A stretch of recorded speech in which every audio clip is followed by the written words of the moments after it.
2 dots on your calf, an inch apart, and a rattle you did not hear until now. Your clock is 4 hours, the window where antivenom does its best work. After 8, it works less. After 12, doctors question the point. And in those 4 hours, your hands will reach for 4 things. Everyone makes this worse. Move 1. The kit, the little suction cup, the razor blade. Cut it open and draw the venom out. Somebody tested that. Researchers put a mock venom into volunteers and ran a commercial extractor for 15 minutes. It pulled 2% of the total load out of the body. At the bite itself, 0.04%. The kit is not a small help. It is theater, and the blade just turned 2 punctures into an open cut on a limb. The venom is already dissolving. Move 2 takes legs. The bootlace, tied above the bite, holding the venom away from your heart. And it works. That is the horror of it. You have concentrated a tissue-destroying venom in the one place that cannot get away from it. The blood stops. The tissue starts to die, then gangrene, and the damage begins somewhere between 20 minutes and 2 hours. People who arrive still wearing a tourniquet need more antivenom and more skin grafts, and there is a trap at the end. In 4 cobra cases, patients were stable with the band on, then went into full respiratory paralysis the moment it came off. The whole held dose, arriving at once. The literature has a name for the tourniquet now, a harmful tradition. Move 3, ice. Cold slows things down. That is the logic. Cold also clamps shut the vessels feeding tissue that is already suffocating. Animal studies found cooling increased the tissue damage and saved nobody. And packs left on too long have added frostbite on top of the bite.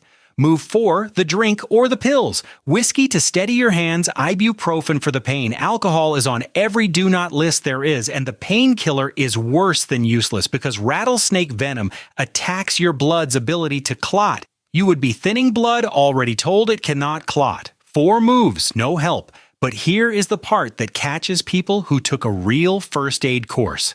There is one field technique with genuine evidence behind it: pressure immobilization, a firm bandage over the bite wrapped along the whole limb. Traced with a radioactive marker, it stretched venom spread from 26 minutes to 74. It is the real thing, and you must not use it here, because it was built for the nerve venoms, cobras, mambas, coral snakes, where holding the dose in the limb buys you hours. A rattlesnake is the other kind. Its venom eats the tissue it sits in. Wrap that limb tight and you have built a slower tourniquet.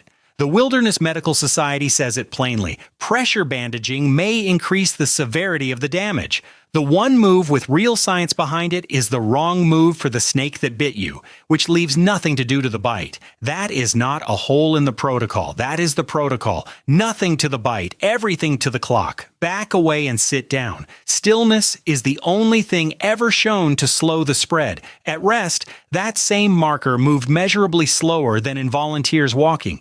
Rings off. Watch off.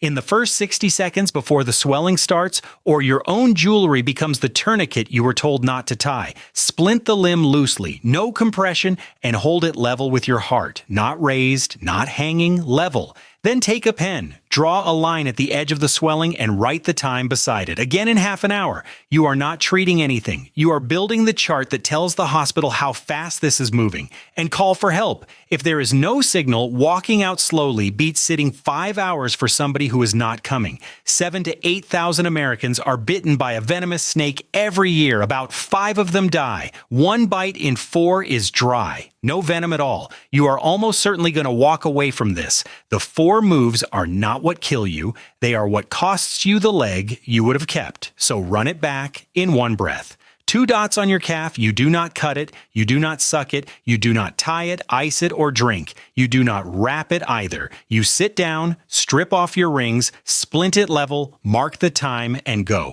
It will feel like doing nothing. It is the only thing that works. Could you survive? Now, you could.